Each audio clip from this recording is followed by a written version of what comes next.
पिछले एपिसोड में हमने देखा था कि शियाओफान और बाकी सभी वेस्टर स्वाम के अंदर आ गए होते हैं। चाहने के बाद उनका सामना एक बहुत ही खतरनाक स्नेक से हो जाता है, जो कि बहुत ही ज्यादा पावरफुल था। वो सारे लोगों के ऊपर अटैक करना स्टार्ट कर देता है, लेकिन तब वहां पर शियाओफान आता है, जो स्नेक से नहीं डरता और वहां पर उसी का पीछा करना शुरू कर देता है, ताकि उसके जरिए वो यहाँ से बाहर निकल सके। साथ ही उसमें उसकी मुलाकात ज़ूकी के साथ हो चुकी थी, जो वहां पर आकर उसके साथ फाइट करना शुरू कर देती है। और इन दोनों की फाइट यहाँ पर काफी ज्यादा जबरदस्त चलती है, जहाँ दोनों ने एक दूसरे को 10 सालों के बाद देखा था, जिसे देखकर तो दोनों भी वहां पर हैरान रह जाते हैं। लेकिन वो दोनों वहां पर ज्यादा तक फाइट नहीं करते और दोनों अपने अपने रास्ते वापस से चले जाते हैं। जिसके बाद यहाँ से ये एपिसोड शुरू होता है। तो इस एपिसोड की शुरुआत में हम एक बहुत ही ज्यादा सुंदर सी जगह का सीन देखते हैं, जहाँ पर कई सारी तितलियां उड़ रही होती है और वो पूरा एक गार्डन जैसा दिखाई दे रहा था। इस जगह को देखकर तो ज़ोई भी वहां पर एकदम ज्यादा हैरान और खुश हो जाती है कि यह जगह तो बहुत ही ज्यादा सुंदर है। मैं नहीं सोचा था कि वेस्टर्न स्वाम जैसी खतरनाक जगह पर भी सुंदर सी जगह हो सकती है। तब वहां पर फॉर्चून टेलर आ जाता है, जो ज़ोई से कहता है, आखिर इस छोटे से फूल के अंदर ऐसी कौन सी खास बात है? ये तो मुझे कोई नशे का पौधा दिखाई दे रहा है, इसे तो मैं यहाँ पर बेच कर पैसे कमा लूं, और इसे देखकर तुम यहाँ पर इतना ज्यादा खुश रही हो, ये तो बिल्कुल बेकार सी बात हुई। जो सुनकर तो ज़ोई भी हैरान रह जाती है। वो फॉर्चून टेलर से कह रही होती है, ग्रैंडपा आप तो हमेशा सिर्फ पैसों के बारे में सोचते रहते हैं, आप तो वैसे भी एक फॉर्चून टेलर है, आपको ऐसी बातें तो बिल्कुल भी नहीं करनी चाहिए। देखो ये कितना प्यारा और सुंदर सा फूल है, आपने तो इसे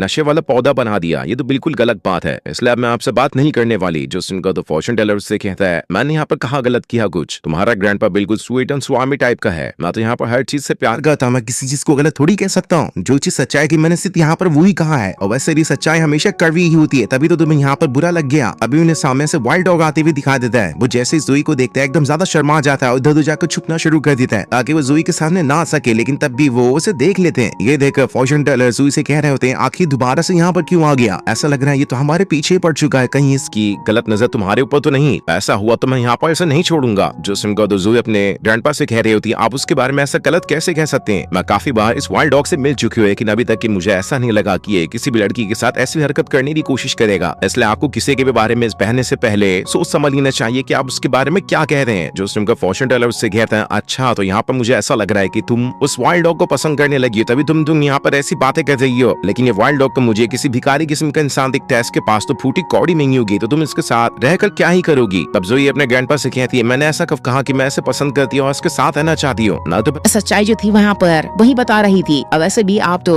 इस वाइल्ड डॉग से ज्यादा अमीर होंगे ना, तो आप अपने पैसे इसे क्यों नहीं दे देते हैं? जो सुनकर तो ग्रैंडपा भी हैरान रह जाता है। वो उससे कहता है, शांत हो जा, अपनी आवाज नीचे कर लो, कहीं वाइल्ड डॉग सुन ना ले। उससे पता चल गया कि मेरे पास थोड़े बहुत पैसे हैं, तब वो मेरे से वो भी पैसे छीन लेगा। जिसके बाद फॉर्चून टेलर वहाँ पर अपनी एक एस्केप टेक्निक का कार्ड निकाल लेते हैं, ताकि वाइल्ड डॉग से खुद को यहाँ पर बचा सके। ये देखकर ज़ोई उनसे वो कार्ड लेते हुए कहती है, ये तो आपके एंसेस्टर की दी हुई एस्केप टेक्निक है, जिसका इस्तेमाल करके आप किसी भी मुसीबत वाली सिचुएशन से भाग सकते हैं, लेकिन आपको तो इसे कंट्रोल करना आता ही नहीं है। अगर सच में यहाँ पर वाइल्ड डॉग ने कुछ करने की कोशिश की, तब भी हम यहाँ से नहीं भाग पाएंगे आपकी बेकार और फालतू सी टेक्निक की वजह से। इसलिए अपनी फालतू टेक्निक को अपने पास रखो और दोबारा कभी भी इसे बाहर मत निकालना। यह हमें बचाने से ज्यादा उल्टा हमारे पर मुसीबत ही ला सकती है। वैसे भी अगर यहाँ पर वाइल्ड डॉग ने कुछ करने की कोशिश की, तो मुझे मेरी बहन का दिया हुआ एक मैजिकल वेपन है, जिसका इस्तेमाल करके मैं यहाँ पर इस सिचुएशन को संभाल सकती हूँ। लेकिन मुझे नहीं लगता कि इस चीज को इस्तेमाल करने की यहाँ पर कभी जरूरत पड़ने वाली, क्योंकि वाइल्ड डॉग उस किस्म का इंसान है ही नहीं। उल्टा खुद ही यहाँ पर हमें देखकर शर्माते जा रहा है, तो वो हम पर क्या ही अटैक करेगा, हमारे पर गलत नजर डालने की कोशिश कर सकते हैं। जो सुनकर फॉर्चून टेलर ज़ोई से कह रहा होता है, तुम अब बहुत बड़ी हो गई हो, बड़ी बड़ी बातें करने लग गई हो, और जब भी तुम मुझसे कुछ बोलती है मुझे तो उस बात से गुस्सा ही आ जाता है। जिसके बाद वो वहां से गुस्से में जाने लगते हैं। इससे ज़ोई भी उसके पीछे जाना शुरू कर दी थी, जिससे जाते हुए वाइल्ड डॉग बस देखे जा रहा होता है, लेकिन उसके अंदर कुछ भी हिम्मत नहीं थी कि वो ज़ोई के पास जाकर उससे कुछ बातें कर सके, और वो बेचारा वहीं पे पिघल जाता है। जिसके बाद वो उदास होकर वहां से आगे बढ़ना शुरू कर देता है, ताकि अपने आगे का सफर वो पूरा कर सके। दूसरी तरफ हम एक स्पिरिचुअल कौवे को देखते हैं, जो अपनी सारी की सारी पावर के साथ एक बंदे के हाथ के ऊपर आकर बैठ जाता है, और वहां पर आने के बाद वो खुद को किसी तरह के मैसेज में ट्रांसफॉर्म कर लेता है, जिस वजह से उस बंदे को ये मालूम पड़ जाता है कि आखिर इस कौवे ने यहाँ पर क्या। भी हमें ये नहीं पता चलता कि आखिर ये बंदा था कौन, लेकिन पीछे से देखने से तो ये लग रहा होता है कि ये बियाओ का फादर घोस्ट किंग ही हो सकता है। और उस मैसेज को लेने के बाद वो बंदा वहां से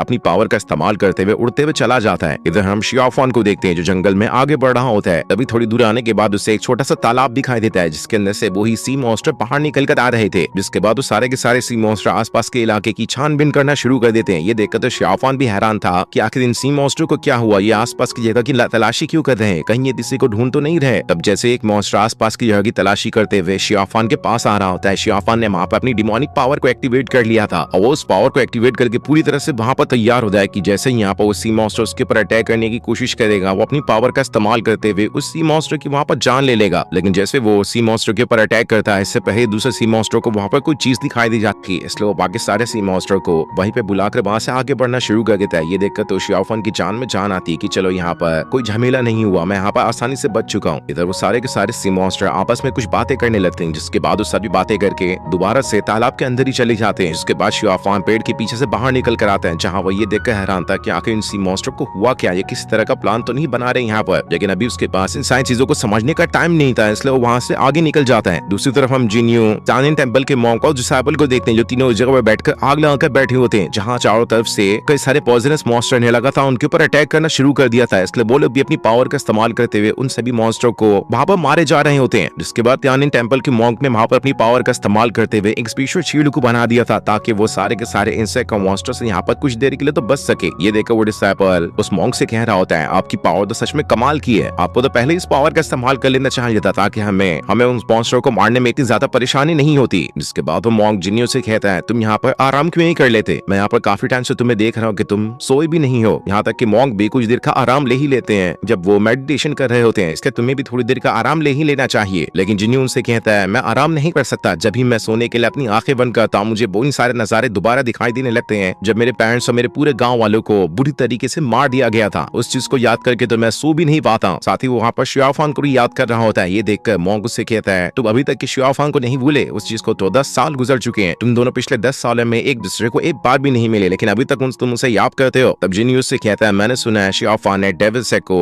ज्वाइन कर लिया, वो पूरी तरह से डीमन बन चुका है, साथ ही इस वजह से उसे उसके सेक्ट में डेप्यूटी सेक्ट लीडर की पोजीशन भी मिल चुकी है, और वो दिन दूर नहीं जब वो घोस्ट सेक्ट का अगला घोस्ट किंग बन जाएगा। इन 10 सालों में उसने न जाने कितने लोगों की जान ली है, उसकी तो गिनती उसे खुद भी नहीं मालूम होगी। जिसके बाद वो मॉन्क भी वहां पर जिन्यू को बताना शुरू कर देता है कि शियाओफान तो बिल्कुल बदल चुका है, वो इंसानों से जरा सा भी प्यार नहीं करता, तो आखिर ऐसे इंसान के साथ रहकर तुम क्या ही करोगे। अगर कभी किस्मत से फ्यूचर में तुम्हारी उसके साथ मुलाकात की तो तुम उससे किस तरह से मिलने वाले हो, क्या तुम उससे वैसे ही मिलोगे जैसे 10 साल पहले तुम उसके साथ रहते थे, या फिर तुम्हारा नजरिया बदल गया होगा। तब जिन्यू मॉन्क से कहता है, वो मेरा भाई था, है और हमेशा रहेगा। माना कि वो डीमन सेक्ट को ज्वाइन कर चुका है और हो सकता है फ्यूचर में चलकर हम दोनों के बीच फाइट भी हुई, लेकिन कितनी भी फाइट की ना हो जाए, मैंने बचपन से उसे अपने भाई की तरह माना था और हमेशा अपने भाई की तरह ही मानूंगा, क्योंकि इस दुनिया में इकलौता वही इंसान है जो मेरा है, उसके अलावा मेरी इस दुनिया में कोई भी नहीं है। उसी तरफ हम ज़ूगी को देखते हैं, जो खुद भी आगे बढ़ते में काफी अलग हो चुकी होती है और उसके साथ भी इसका कोई साथी नहीं होता है। इसके वाकई नहीं जंगल ना आगे बढ़ना शुरू कर देती है ताकि जंगल को पार कर सके, लेकिन तभी उसे ऐसा लगता है कि आसपास कोई ना कोई चीज तो है जो उसके ऊपर खाक लगाए हुए बैठी है। तभी वहां से कई सारे पॉइजनस मॉन्स्टर आना शुरू हो जाते हैं जो वहां पर ज़ूकी के ऊपर अटैक करना स्टार्ट कर देते हैं, लेकिन ज़ूकी भी वहां पर अपनी पावर का इस्तेमाल करते हुए उन सनी मॉन्स्टर के साथ फाइट करते हुए वहां से ऊपर आ जाती है, पैटर्न मॉन्स्टर से अपनी जान बचा सके। जिसके बाद अपने स्वॉर्ड पे खड़े होकर वहां से आगे बढ़ने लगती है। अगर हम लैसेंजरो उस लड़की को देखे जो खुद भी वहां पर आगे बढ़ रहे होते, तब आगे बढ़ते रहे उन्हें आपकी जमीन पे क्या है खड्डा दिखाई गया है, जिसे देखकर लैसेंजर को ऐसा लगता है कि हो सकता है वो जो पावरफुल स्नेक जिसकी मुलाकात हमें 2 दिन 3 दिन पहले हुई थी, हो सकता है वो यहीं से गुजरा होगा, जिसके गुजरने की वजह से यहाँ पर जमीन में गड्ढा हो चुका है। अगर हम यहाँ पर इस गड्ढे का पीछा करें तो हो सकता है हम यहाँ से जंगल से बाहर निकलने का रास्ता में भी जाए। अभी उसे वहां पर पेड़ों पे अजीब से निशान दिखाई देते हैं, जिससे देखकर उसे लगता है कि रोज दिन हो यहाँ पर किसी न किसी की तो फाइट जरूर हुई है। तभी इस पेड़ पे सारे पैक्स के निशान में साथ ही उसे वहां पर अजीब सा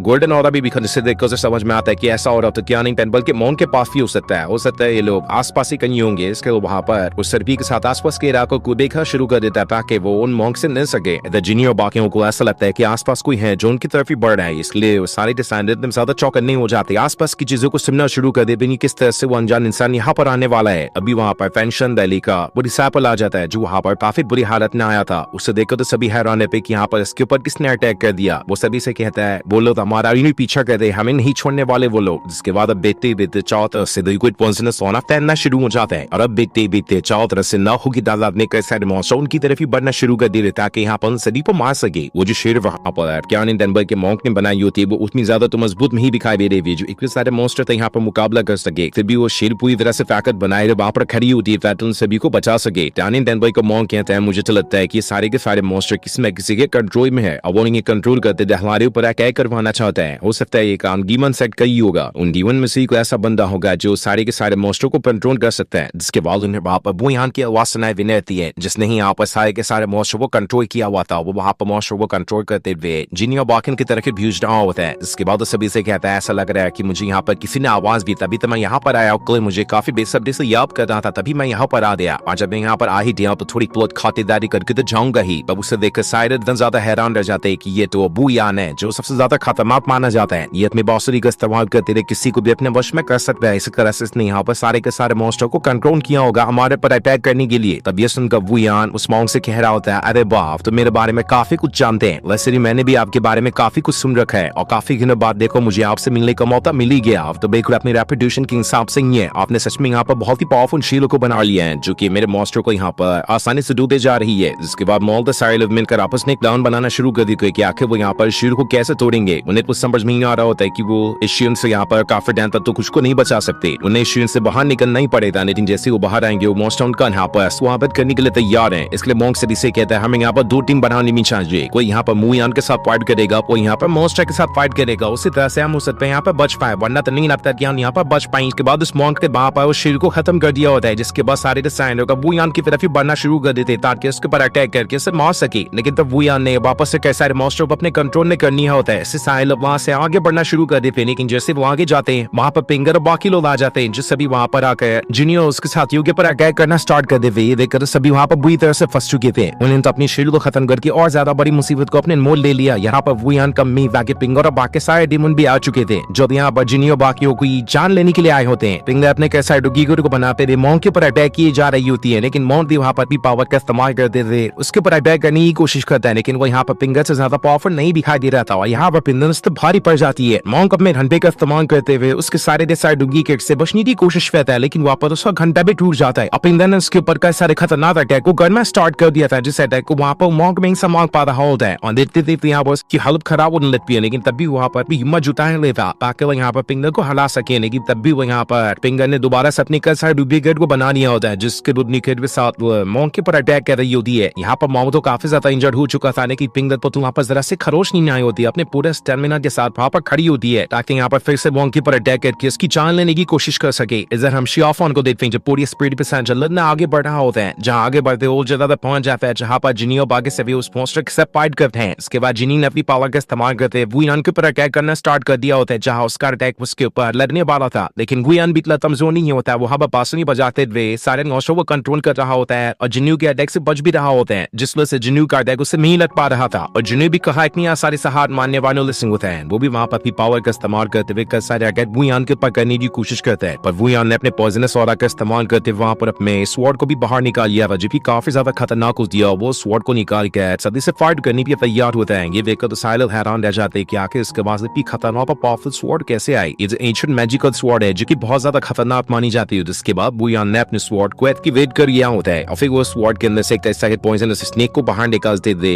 जिनियो बाकी को अटैक करना स्टार्ट कर देता है, जहां उसका दर्पण भी बहुत ही ज्यादा खतरनाक था। उसके अंदर से एक तरह मॉन्स्टर की स्पिरिट बाहर निकल रही होती है, जो जिनियो बाकी के ऊपर अटैक करते हुए उनका पीछा करना स्टार्ट कर देती है। वो लोग जहां पर भी जाते हैं वो स्पिरिट तो उन्हें छोड़नी नहीं हो रही होती है। ये देखकर सभी हैरान थे कि आखिर इस वुयान के पास की फेलिकल वेपन है। वो सभी अपनी पावर का इस्तेमाल करते हैं, उन सारे के सारे मॉन्स्टर के स्पिरिट से बचने की कोशिश कर रहे थे, लेकिन यहाँ पर कोई फायदा नहीं होता। वुयान तो बस अपने स्वॉर्ड के अंदर से लगातार स्पिरिट को बाहर निकालने जा रहा होता है। ऐसा बनाता है कि इसके स्वॉर्ड के अंदर ना हो करोड़ों मॉन्स्टर की स्पिरिट है, पर अब एक सारे खतरनाक अटैक की वजह से जिन्यू को वहां पर गुस्सा आ चुका था। इसलिए वो अपनी ड्रैगन को बाहर निकाल लेता है ताकि उसका इस्तेमाल करते हुए वहां पर सारे के सारे मॉन्स्टर को खत्म कर सके। और जैसे उसका ड्रैगन वहां पर आता है वो कई सारे मॉन्स्टर की स्पिरिट को एक एक करके मारना शुरू कर देता है, जिस चीज को देखकर तो वहां पर वुयान भी हैरान था कि आखिर इसके पास ड्रैगन कैसे आया। इसने तो आसानी के साथ में सारे मॉन्स्टर स्पिरिट को खत्म कर दिया। जिसके बाद जिन्यू ने अपने ड्रैगन को सीधा वुयान की तरफ ही भेज दिया होता है। इसके वुयान अपनी पावर का इस्तेमाल करते हुए उस जैतन के अटैक से बचने की कोशिश करता है, जहां उसने अपनी पावर का इस्तेमाल करते हुए उस जैतन को वहां पर पूरी तरह से खत्म कर दिया था। तो शियाफान जब आगे आकर देखता है तो उसे वहां पर बाकी सारे लोग तो दिखाई देते हैं, लेकिन जिन्यू कहीं दिखाई नहीं देता क्योंकि वो वुयान के साथ फाइट करने में आगे चला गया था। इसके वहां पर जिन्यू को नहीं देख पाता, उसे नहीं पता चलता कि यहाँ पर जिन्यू भी था। इधर वो मॉन्क अपनी पावर का इस्तेमाल करते हुए वुयान को इस फिशर बॉन के अंदर कैद करने ताकि वो यहाँ से बाहर निकल कर ना जा सकती। जिसके बाद जिन्यू वहां पर उसकी जान लेने का, लेकिन वुयान यहाँ पर इतना कमजोर नहीं था। वो भी अपनी पावर का इस्तेमाल करते हुए उस मॉन्क के साइड को बड़ी ही आसानी के साथ तोड़ देता है, लेकिन अब उससे वापस समझ आ चुका था कि वो इतने सारे लोगों का एक साथ मुकाबला नहीं कर सकता, इसलिए वहां से बाहर में नहीं बनाई समझता है। जिसके बाद वो वहां से बाहर निकलता है। इधर सारे के सारे लोग एक बहुत ही पावरफुल फॉर्मेशन को बनाते हैं, सारे मॉन्स्टर को उसी की तरफ बनाना शुरू कर देते हैं, जिसकी वजह से वहां पर कई सारे मॉन्स्टर ने अपनी जान गंवा दी की। वो सारे मॉन्स्टर जाने में ही उस फॉर्मेशन की तरफ बढ़ रहे होते, जिस फॉर्मेशन वहां पर भी जान लेते जाता है। और ऐसे ही करते हुए वहां पर कई सारे मॉन्स्टर मारे जा चुके थे। इधर जिन्यू के पास मॉन्क आ जाता है, जिसने अपने घरमा बॉडी को बाहर निकाल दिया था, जिसका इस्तेमाल करते हुए वो वुयान के ऊपर अटैक कर देता है। लेकिन वुयान ने वहां पर अपने पॉइजनस को तैनात करते हुए वहां से भागने की कोशिश की, पर मॉन्क उसे इतनी आसानी से नहीं भागने देना चाहता है। वो अपनी थर्मल बॉडी की मदद मदद से वुयान के ऊपर अटैक कर रहा होता है ताकि उसे यहाँ पर पकड़ सके। पर वुयान वहां से जैसे यहाँ निकलता है वहां पर जिन्यू आता है उसका रास्ता रोक लेता है ताकि वो यहाँ पर वुयान को जाने ही ना दे। और अब यहाँ पर वुयान चारों तरफ से घिर गिरा होता है लेकिन तब भी उसे यहाँ पर तरह से भी डर नहीं लग रहा था। पर तब उसकी उसी पर बढ़ाने के लिए वहां पर जूकी आ जाती है जो अपनी स्वॉर्ड का इस्तेमाल करते थे यहाँ पर वुयान को घेर लेती है। लेकिन वुयान यहाँ पर जूकी को भी संभाल लेता है लेकिन जैसे वो उसके ऊपर अटैक करने वाला था इससे पहले वहां पर शेऑफॉन आ गया होता है जो वहां पर आके साथ ही